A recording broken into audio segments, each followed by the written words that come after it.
Bay, Gladys Atieno Nyasona Wanga, Excellencies, the governors, honorable members of parliament, dignitaries who have come, all protocols observed, ladies and gentlemen, hamjambo.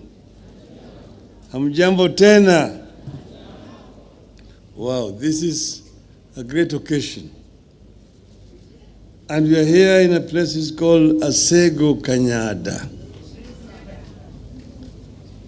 So I'm very nostalgic standing here before you today.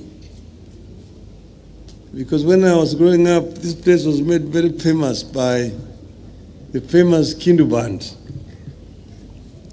They sang the song about the travel by ship from Homa Bay to Asembo Bay. And it went like this. Militoyoro, milithio kamito. Militoyoro, milithio kamito. Militoyoro, milithio asego. Tongamurum no bina gudhiambo.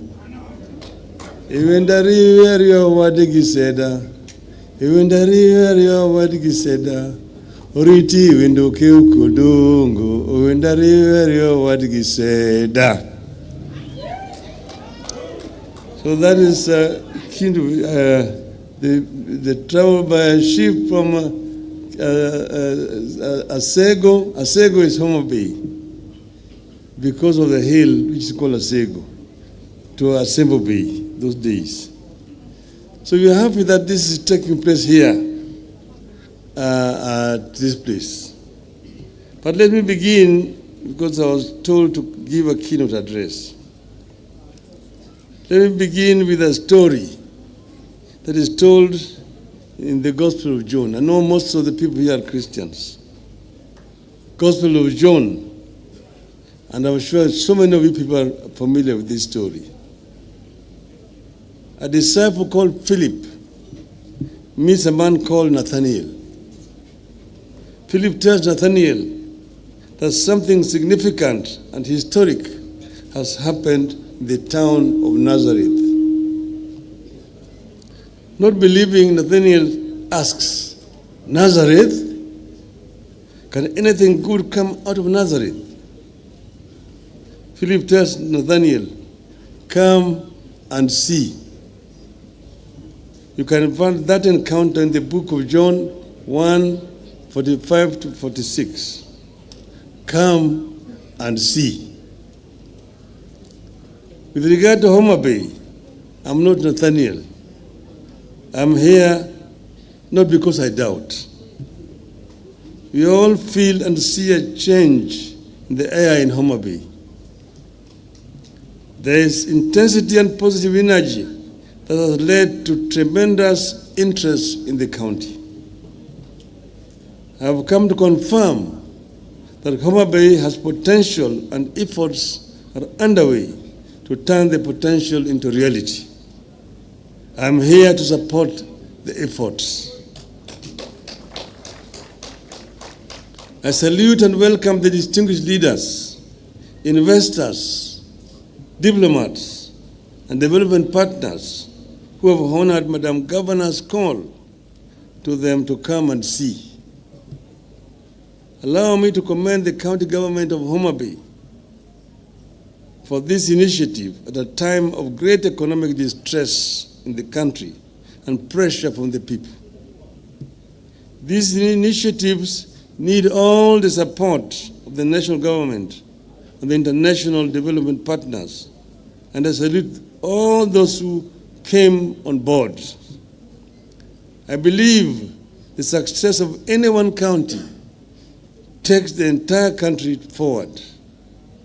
I believe that as a country, we are as strong as our counties.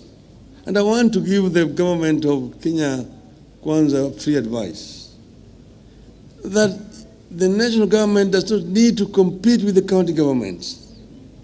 The county government complement the national government, and therefore the national government needs to support the county government to deliver.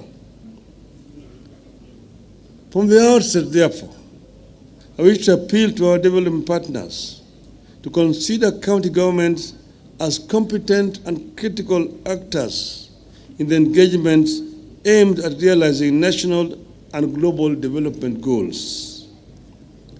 I appeal to the development partners to scale up their engagement with counties.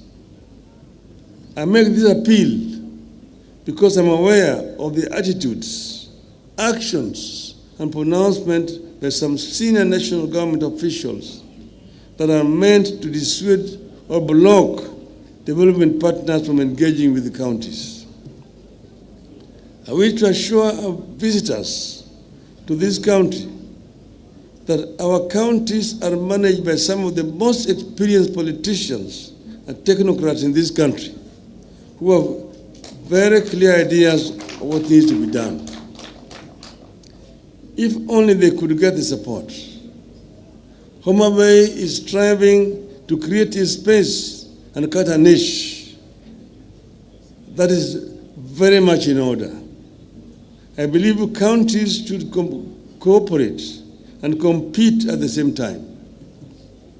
The biggest challenge that counties, just like the national government, have to deal with is growth, which has to be both horizontal and vertical. Horizontally, counties have to spread the benefits of development to regions and communities that have been left behind.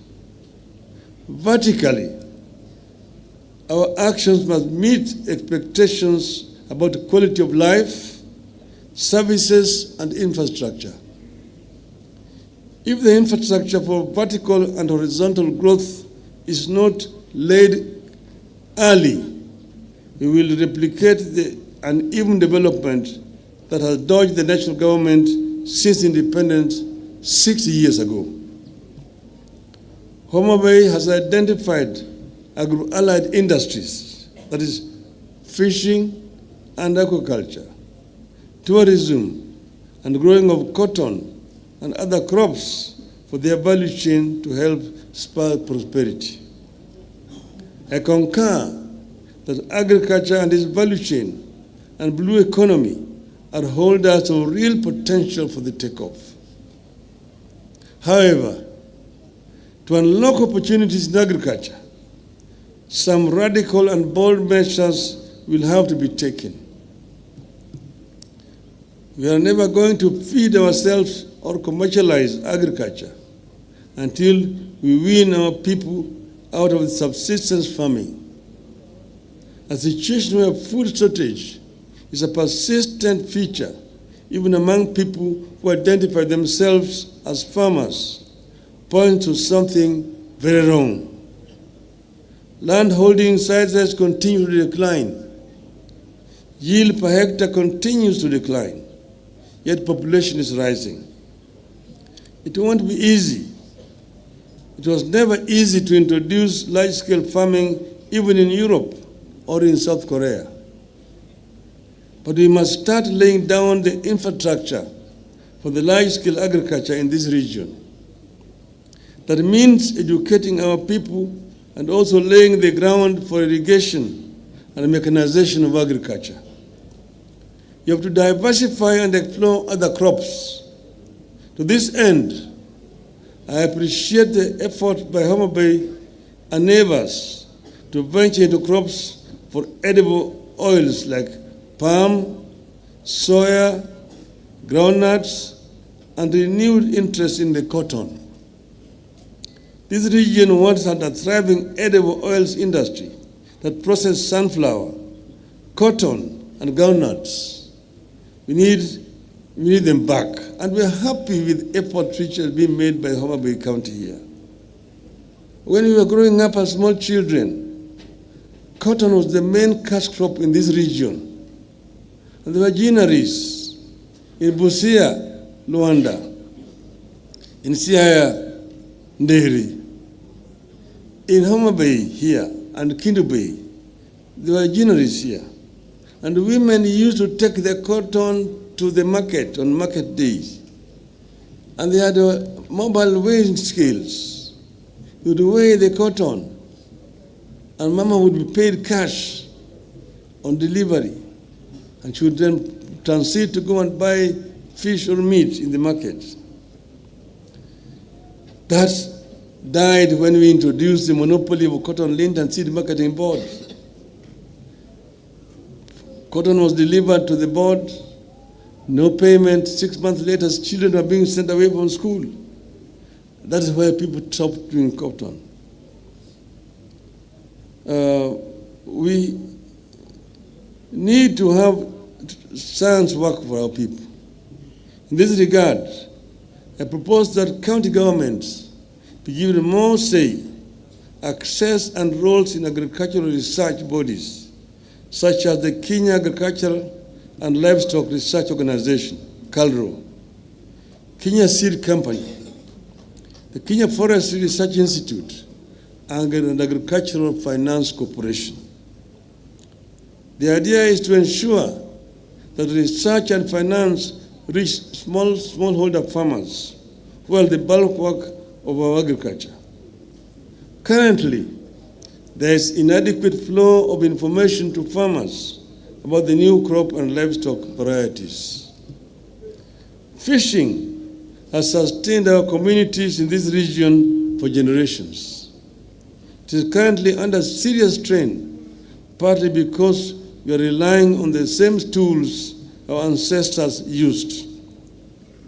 In addition, the lakes, the swamps, and rivers have been polluted and degraded, making them unable to produce enough fish for domestic use and commercial purposes.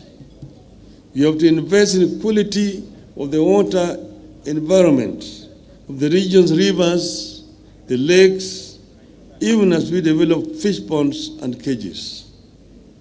Let us invest in the restoration of the indigenous plantations of our rivers, swamps, and lake basins that are known to support the natural breeding of fish. Just like they are doing with mangroves at the coast, I wish to see our counties take the lead in restoring the indigenous vegetation along our water bodies. I have been encouraged by efforts to market this region as a potential tourism destination. Homa Bay has put considerable effort on the Homa National Park and its treasures. And you have seen here that this is the only home for the roan antelope. We need to put more joint effort on tourism and go beyond wildlife. But I'm just about to get you an investor in tourism to come and put up a lodge at Homa National Park.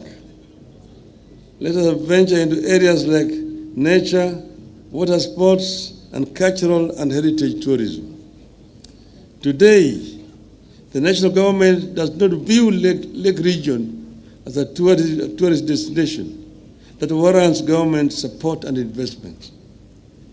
The region does not feature much in activities and allocations related to tourism. We must not wait. County governments here need to take it upon themselves and be more aggressive in marketing the region in local and international markets. These efforts will, however, not yield much without the hard infrastructure of roads, electricity, and internet connectivity. Transport infrastructure remains poor along the lake basin. Majority of roads across the region are unpaved. Despite improvements, electricity is still mostly unavailable, unreliable, and very expensive. Most people are unable to afford electricity connection costs. Collaboration between the county and national governments has resulted in improved air transport through rehabilitation of airstrips. But much more needs to be done, especially with regard to roads and electricity.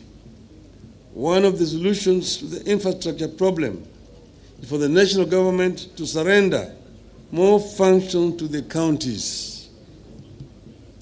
And I'll give an example. The Kenya Rural Roads Authority, KERA, the Kenya Urban Roads Authority, and renewable electrification and renewable energy corporation all need to be handed over to counties. And I want to say this without fear of contradiction. I was the Minister of Roads, Housing, and Public Works. I'm the one who introduced Kura, Kera, and Kenha. But that was under a unified system of government. With a devolved system of government, you don't need Kera, you don't need Kura.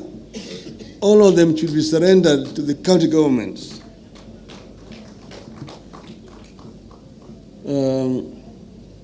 Freeing these bodies would empower counties to develop low-cost alternative sources of energy like solar parks, wind energy, geothermal power that is abundant in this lake region. This will also increase rural access to electricity and spur the expansion of the road network of all Class C and D roads to bitumen standards. The overall aim is increased trade and investment in the region that requires a different kind of infrastructure, removing the barriers that prevent the attainment of full potential. As much as possible, counties have to reform and deregulate in order to perform. Make your regulations and processes to compare with the best in the world.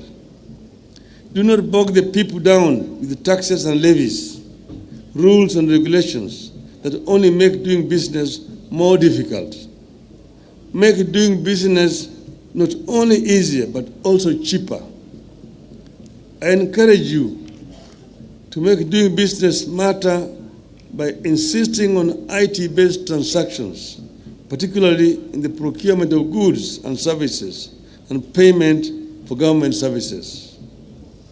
At all times, we must never forget that much as we need to grow and be competitive, you have an obligation to be caring and compassionate. Create the infrastructure for the people to take care of themselves, then watch the people rise. I am very encouraged by what you have seen today here in Homa Bay. And I just want to end by encouraging the governor. She has started well in what she's doing. She needs to continue and will get all our support. We are committed to supporting all our governors in the Azimio counties and also those with whom we have coalitions, like in Nairobi County, the governor of Nairobi. We will give you all the support that you require to succeed. We want to ensure that what we set out to achieve is achieved through the county governments. But where we are right now, we are at a very, very critical stage. You will know that we had NADCO, which was chaired by my colleague Stephen Kalonzo Musyoka and Mr. Chungwa. They produced a report, and that report, I'm told, was been approved by Parliament. That report should be handed over to us formally. And once it's handed over to us, we will ensure that it is implemented fully, all the recommendations in that report. Secondly, let me respond to some issues being raised, some fears. I'm not going anywhere. I'm around. I've been running around trying to get support from different heads of states. I was with some in Namibia just the other day. And I went to the president of Uganda, after I talked to him, to go and ask for his support. And then we met there with Mr. Ruto, who had also gone there, to talk about the issues they're having with oil, the G2G. He was his minister for energy. So after we talked about my candidature, they talked about the issue of oil among themselves. But I asked for their support, and both of them agreed that they would support me.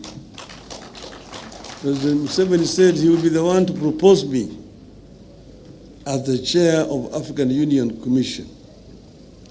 And I said, thank you very much. But I'm not going away.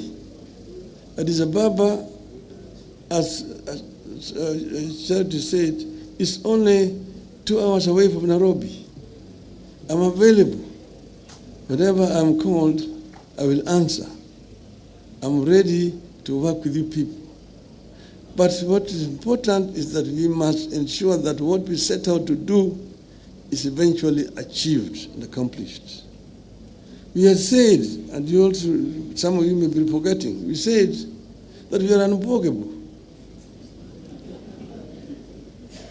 We are unbogable. We are also unpangarable.